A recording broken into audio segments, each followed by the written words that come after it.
Hello class, welcome back to Mr. Goodman's Period 4 AP Calc AB class. Today we will be discussing a concept known as related rates. Now, I was getting feedback a few days ago from one student. He told me, Mr. Goodman, we're doing all of these fancy derivatives, implicit derivatives, quotient rule, product rule. Will we ever apply these to our real world?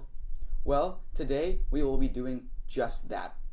Related rates will require our knowledge of calculus applied to everyday situations, like the sun setting, water flowing into a cup, or an expanding circle. Let's get started. First, let's define our goal. In a related rates problem, we are required to find the rate of change of one quantity in terms of the rate of change of another quantity, usually something that's given or that we can measure. A couple strategies that we will use include the Puke's method. Puke stands for drawing a picture, defining our unknowns, our knowns, writing our equation, and solving using implicit differentiation with respect to time. We need to find the relationship between the quantities we are given and apply our knowledge of calculus. First, we must specify the rate we are looking for, and then take the derivative with respect to time. Some hints that we will apply through our practice problems include a reality check. Do our units make sense after we solve the problem? And we have to make sure that we do not plug in any constants until after we differentiate. A conical paper cup 3 inches across the top and 4 inches deep is full of water. The cup springs a leak at the bottom and loses water at a rate of 2 cubic inches per minute. How fast is the water level dropping at the instant when the water is exactly 3 inches deep? Express the answer in inches per minute. First thing we need to do is to draw our picture. From the problem, the cup's diameter is 3 inches long and 4 inches high. We can draw a similar relationship when the water is instantaneously 3 inches high, including R and H. Next, we must define our knowns and unknowns. We need to find the change in height over time, dH dt, when the height is instantaneously 3 inches. And we know that the volume, the amount of water in the cup, is dropping at 2 cubic inches per minute. We can relate the pairs of R and H when the cup is full to when it is 3 inches high using similar triangles. Here we have small r over big R equal to small h over big H. Rearrange and you can get R equals 3 over 8 times H. The reason we do this is because we are only trying to find the change in height over time. So when we differentiate our volume equation, we will only have terms in h and dH dt. Then we write our equation for volume 1/3 pi r squared h and plug in the relationship we just determined for r in terms of h. Next, we take the derivative of volume with respect to time using implicit differentiation.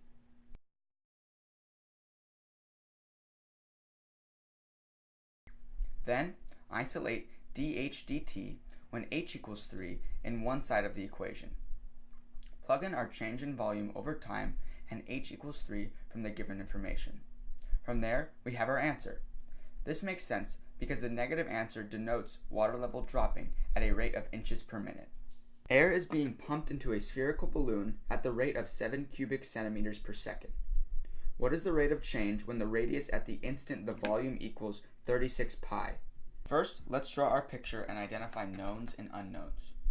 We are tasked with finding dr dt when the volume is 36 pi centimeters cubed. And we know the change in volume over time is 7 centimeters cubed per second. We know the equation for volume, 4/3 pi r cubed. Since we are solving for dr dt, we need to find the instantaneous radius when the volume is 36 pi.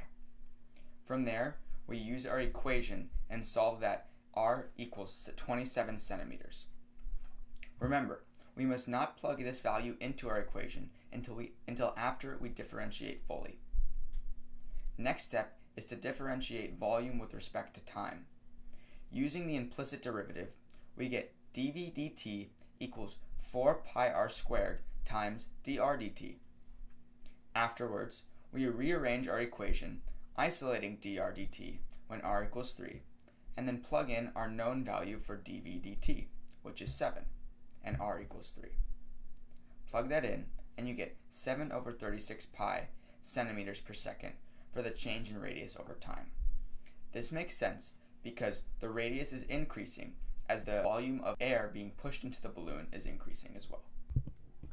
Problem number 3. A kite 100 feet above the ground is being blown away from the person holding its string in a direction parallel to the ground at a rate of 10 feet per second. At what rate must the string be let out when the length of the string already let out is 200 feet? First step, draw our picture, which in this case is a triangle with a kite at one of the points. We can label our triangle with sides x, 100 feet, which is constant, and s, the length of the string. We want to find the change in the length of the string over time when it is instantaneously 200 feet long.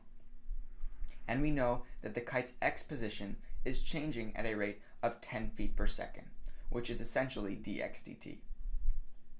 Since we have a triangle, let's use the Pythagorean theorem to set up our relationship. X squared plus 100 squared equals s squared.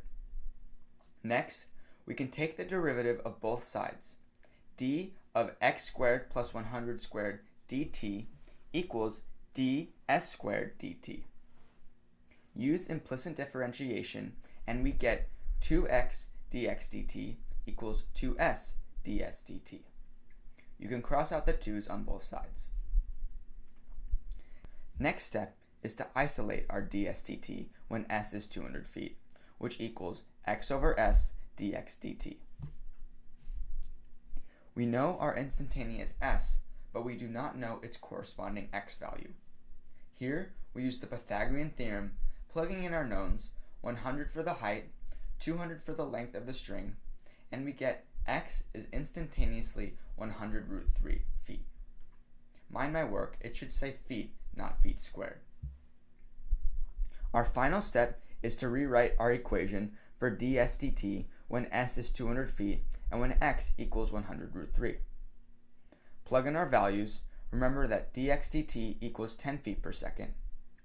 Our units of feet cancel and we are left with the rate of change in the length of the string equal to 5 root 3 feet per second. This positive value makes sense because the length of the string is increasing as the kite moves parallel to the ground.